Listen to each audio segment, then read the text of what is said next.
The Pittsburgh Steelers continue to monitor the wide receiver market as the 2025 NFL season begins, and in the days leading up to their Week 1 matchup against the New York Jets, they quietly dipped their toes into another possible option. According to the NFL's official transaction wire, Pittsburgh hosted former Tampa Bay Buccaneers wide receiver Rake Jarrett for a workout.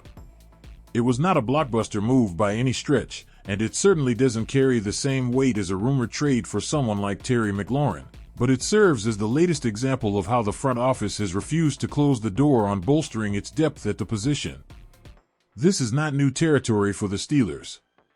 All offseason long, fans have been clamoring for Omar Khan to add another impact receiver to pair with DK Metcalf, Calvin Austin III, and rookie Roman Wilson.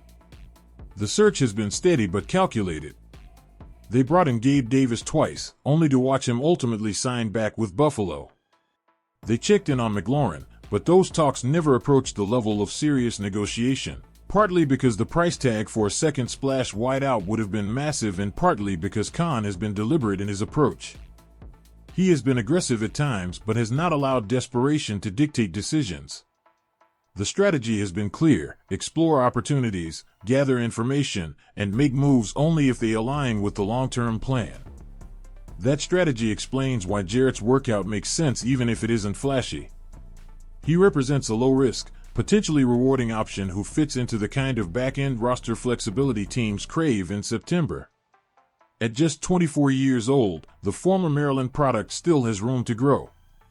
He spent the past 2 seasons in Tampa Bay, appearing in 10 games and making 2 starts.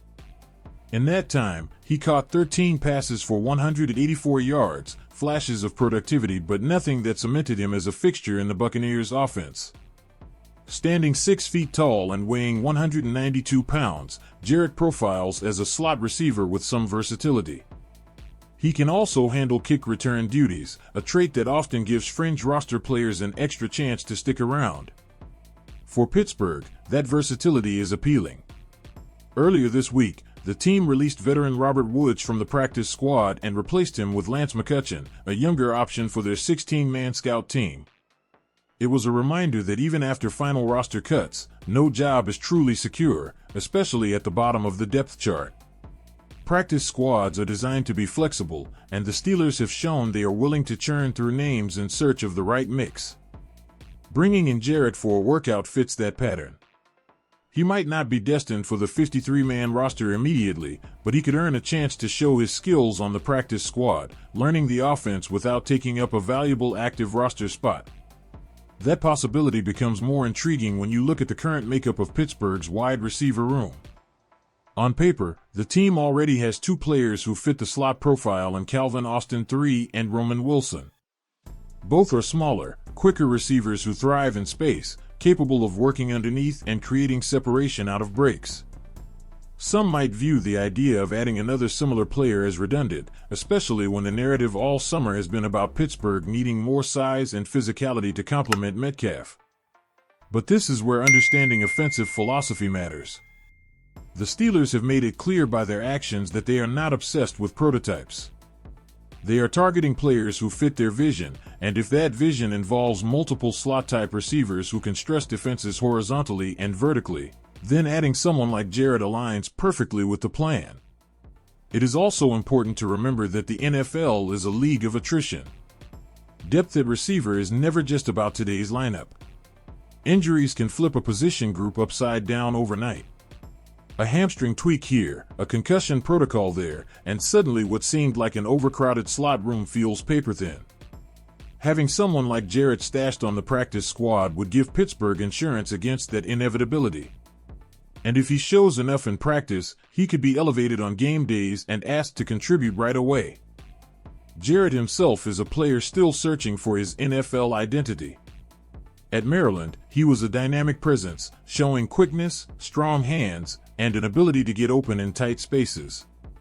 He entered the league as an undrafted free agent but managed to stick with Tampa Bay, a feat that speaks to his work ethic and ability to impress coaches behind the scenes.